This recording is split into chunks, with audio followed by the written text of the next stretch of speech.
Yes, let's talk about hockey, the show that journeys through the history of the sport of ice hockey from its disputed origins to the game we see today. When we last left off, the PCHA began their league's 10th year of play. However, this year would also mark the arrival of the first real competition for the PCHA in the West, with the establishment of the Western Canada Hockey League in the Prairies region just east of the PCHA's domain. Formed in 1921 and comprised of the Edmonton Eskimos and Calgary Tigers from the now defunct Big Four League and the Regina Capitals and Saskatoon Sheiks, the WCHL was organized under the presidency of E.L. Richardson of Calgary. Recognized as a comparable league to the PCHA, the two leagues collaborated to set up a series for the Championship of the West, whereby the winner of the series between the champions of the two leagues would go on to face the winner of the NHL for the Stanley Cup. During the WCHL's first year in 1921-22, the Saskatoon Sheiks would have money problems right off the bat and decide to relocate to Moose Jaw, Saskatchewan to become the Moose Jaw Sheiks. This move didn't do much to change the club's fortunes though, as they still finished at the bottom of the new league. On the flip side, though, the Edmonton Eskimos' 15-9 record put them in first at the end of the season. However, they would choke in the league playoffs when the Regina Capitals upset them 3-1 over the two-game series to win the first WCHL championship. The Capitals, however, then lost against the PCHA's Vancouver Millionaires in the Western Championship Series by a 5-2 score over two games, giving Vancouver the right to face the Toronto St. Patricks of the NHL in what would ultimately be an unsuccessful bid for the Cup. For the 1922-23 season, the WCHL and PCHA began to commingle even more, by including 8 interleague games to their schedules that would count in the standings for both leagues. To start out the WCHL's year, the Sheiks Club went back to Saskatoon, changing their name to the Crescents in the process, but would still end up in the league's last place slot, whereas Edmonton once again finished first, though this time they would not falter against Regina, beating the Capitals for the 1923 WCHL Championship.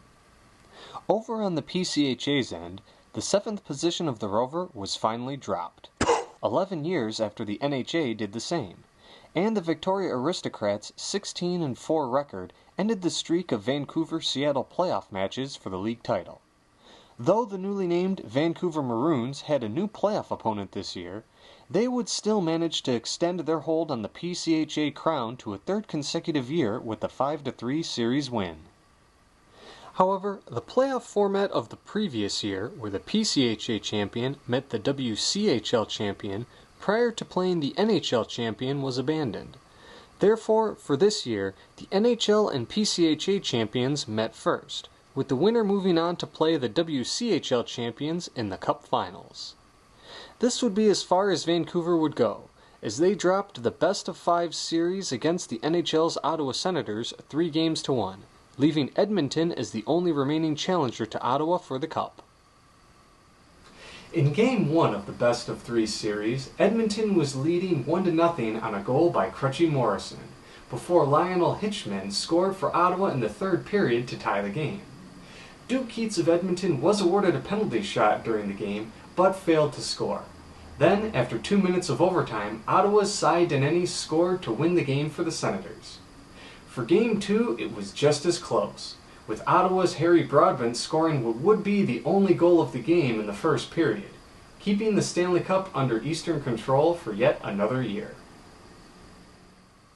To start out the 1923-24 season, the PCHA's Victoria Aristocrats altered their name to the Cougars.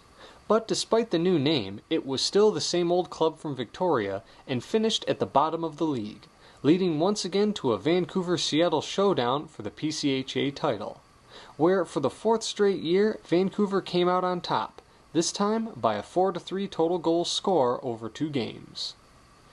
Over in the WCHL, the Edmonton Eskimos dropped to the bottom of the league, and the Calgary Tigers stepped in to fill the top spot, with the Regina Capitals just behind them to set the stage for the league title series. Though Calgary and Regina would end Game 1 tied at 2 goals apiece, the Tigers succeeded in blanking the Capitals 2-0 in Game 2 to claim the 1924 WCHL crown for Calgary. In the three-way Stanley Cup Finals, Vancouver would lose twice, first to the Calgary Tigers 2-1, and then to the Montreal Canadiens 2-0, setting up a true final series between Calgary and Montreal. Both games of the series were played back east and were nothing but pure Montreal domination, as the Canadiens hammered the Tigers 6-1 and then blanked them 3-0, thanks in large part to rookie forward Howie Morenz, thus keeping the Stanley Cup in the East for another year. Before the 1924-25 season could get underway, there would be a major overhaul for the Western Leagues.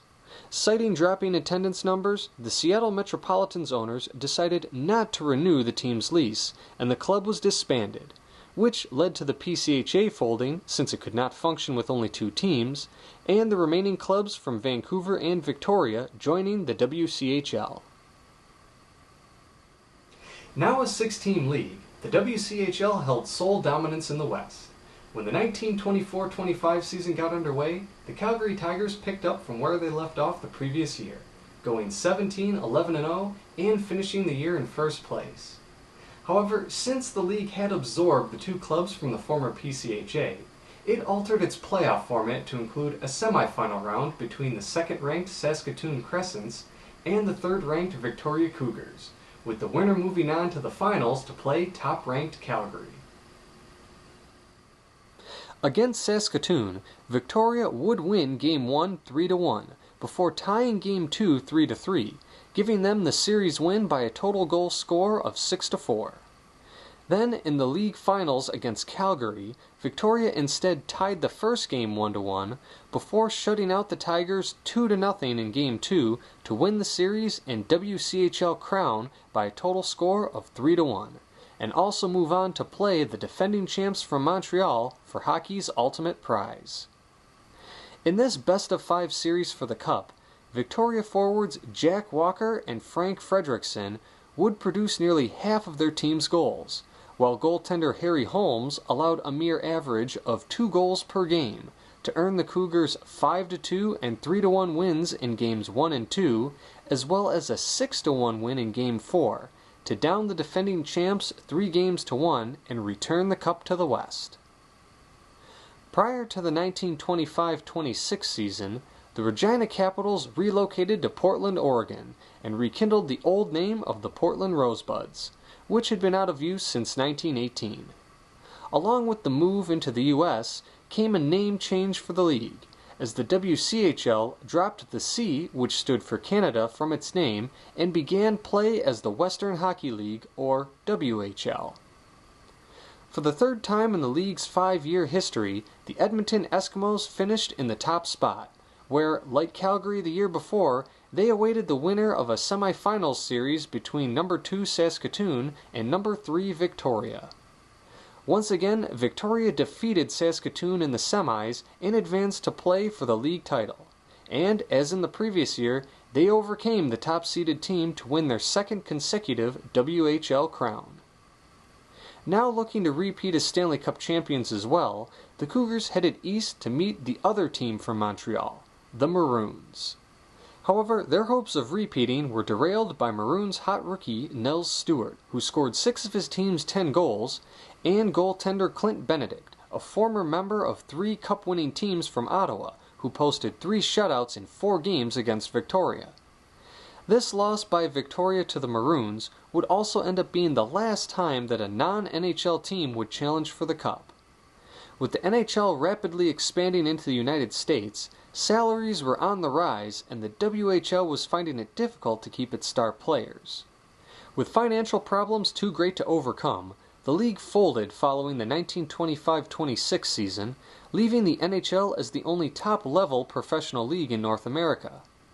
In addition, the NHL Board of Governors also purchased the contracts of every player in the WHL for $258,000. However, separate deals were also made in stocking 2 NHL expansion teams. The rights to the Victoria Cougars players were bought by the Detroit franchise causing the team to be named the Detroit Cougars in their honor, and the Portland Rosebuds players' rights were purchased by Frederick McLaughlin for his new Blackhawks team. The remnants of 5 former WHL teams then went on to form the Minor Professional Prairie Hockey League in 1926, and while minor pro and junior hockey thrived in the West for many years thereafter, top-level professional hockey did not return to Western Canada until 1970, when the Vancouver Canucks joined the NHL.